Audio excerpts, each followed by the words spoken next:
Halo, Assalamualaikum warahmatullahi wabarakatuh. Pada pertemuan kali ini saya akan membahas dan mempresentasikan materi mengenai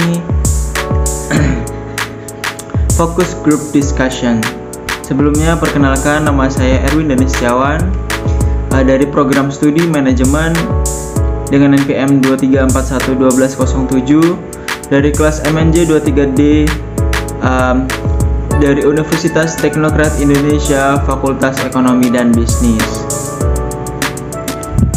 Sebelumnya, kawan-kawan sudah mengenal apa itu FGD belum? Nah, FGD sendiri adalah singkatan dari Focus Group Discussion yang merupakan sebuah metode penelitian kualitatif yang digunakan untuk mengumpulkan data dari sekelompok peserta terpilih. Nah, peserta dalam FGD dikelompokkan bersama untuk berdiskusi tentang topik atau isu tertentu yang relevan dengan penelitian. Nah, diskusi ini biasanya dipandu oleh seorang moderator yang bertujuan untuk mendapatkan pemahaman yang lebih mendalam tentang sudut pandang, sikap, dan persepsi peserta terhadap topik yang dibahas. FGD juga sering digunakan dalam penelitian pasar, penelitian sosial, dan penelitian kesehatan untuk mendapatkan wawasan yang lebih mendalam dari perspektif kelompok tertentu. Nah, lanjut ke tujuan FGD atau Focus Group Discussion. Nah, tujuannya sendiri adalah untuk mendapatkan pemahaman yang lebih dalam tentang pandangan, sikap, dan persepsi peserta terkait dengan topik atau isu yang sedang diteliti. Nah, melalui FGD, peneliti dapat mengumpulkan data kualitatif yang beragam dan mendalam mengenai sudut pandang kelompok tertentu.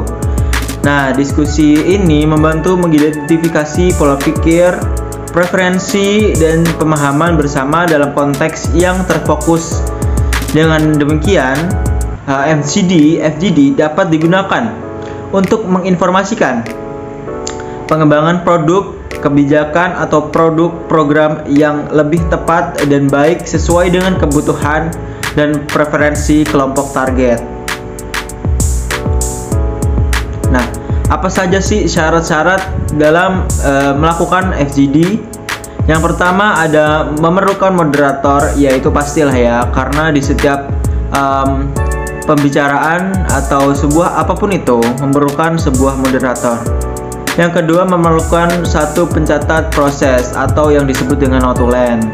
Dan yang ketiga, memerlukan satu pengembang peserta. Keempat, memerlukan 1 hingga 2 orang logistik dan juga bloker. Kelima, mempunyai jumlah peserta dan kelompok diskusi terbatas. Nah, terus dilakukannya dalam populasi sasaran yang homogen. Dan yang terakhir, mempunyai ciri-ciri yang setingkat atau kesamaan yang telah ditentukan sesuai dengan berdasarkan tujuan atau hasil penelitian. Lanjut ke perbedaan interview dengan FGD. Dari nama saja sudah berbeda ya kawan-kawan. Nah, interview sendiri umumnya dilaksanakan secara perorangan, di mana kandidat akan berbicara dengan recruiter seseorang diri dalam ruangan tertutup. Sementara itu, FGD dilaksanakan oleh 4 hingga 15 orang pada ruangan yang sifatnya lebih terbuka. Selain itu, durasi FGD juga biasanya lebih lama nih dibandingkan interview. FGD dapat berlangsung selama 60 hingga 90 menit, tergantung pada diskusi, proses acara berlangsung, dan topik pembicaraannya. Kemudian kita lanjut ke karakteristik FGD. Yang pertama, adanya seorang fasilitator dari perusahaan. Yang kedua, ada para peserta memiliki kesamaan dalam suatu hal. Yang ketiga, terlaksananya dalam suatu ruangan. Dan yang terakhir, durasi FGD kelompok sangatlah bervariasi. Lanjut ke teknis pelaksanaan FGD. Nah, yang pertama ada mencari moderator. Hal pertama yang perlu dipersiapkan perusahaan saat akan melakukan FGD adalah menentukan moderator. Nah, moderator yang mereka pilih biasanya mampu berpikir analitis, dan dapat menyampaikan penjelasan topik dengan baik. Jadi tidak bisa mencari moderator yang modelannya tidak bisa berbicara atau malu di muka umum gitu ya.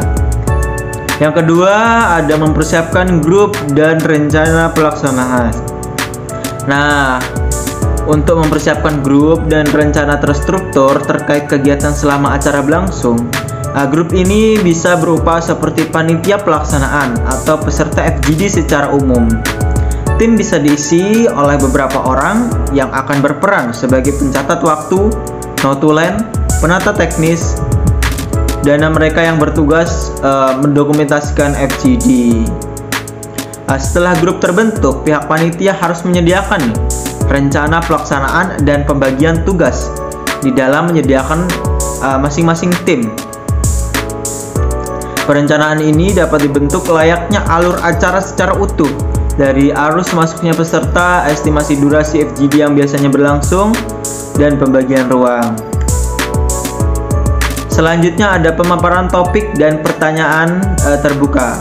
Nah, setelah mempersiapkan grup dan rencana pelaksanaan, teknis berikutnya yang diperlukan oleh perusahaan dalam melakukan FGD tersebut adalah pemaparan topik dan juga adanya pertanyaan terbuka.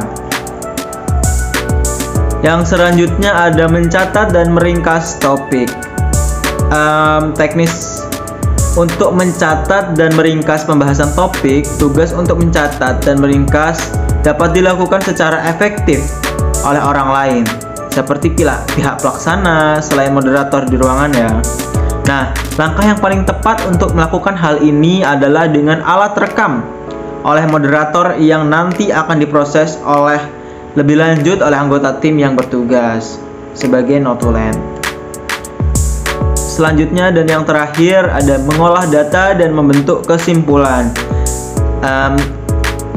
Proses pengolahan data dan pembentukan kesimpulan diskusi data dari FGD ini merupakan transkrip atau audio yang sebelumnya sudah direkam oleh moderator. Nah, setiap catatan dan diringkasan data dari fokus group discussion adalah informasi tentang bagaimana para peserta saling beradu pikiran dan asumsi terhadap topik. Data ini nantinya akan dianalisis oleh anggota tim pelaksana dan yang bertugas dijadikan kesimpulan. Baiklah, terima kasih telah mendengarkan dan juga menonton video saya mengenai presentasi dengan topik Forum Group Discussion. Semoga bermanfaat dan saya tutup. Assalamualaikum warahmatullahi wabarakatuh.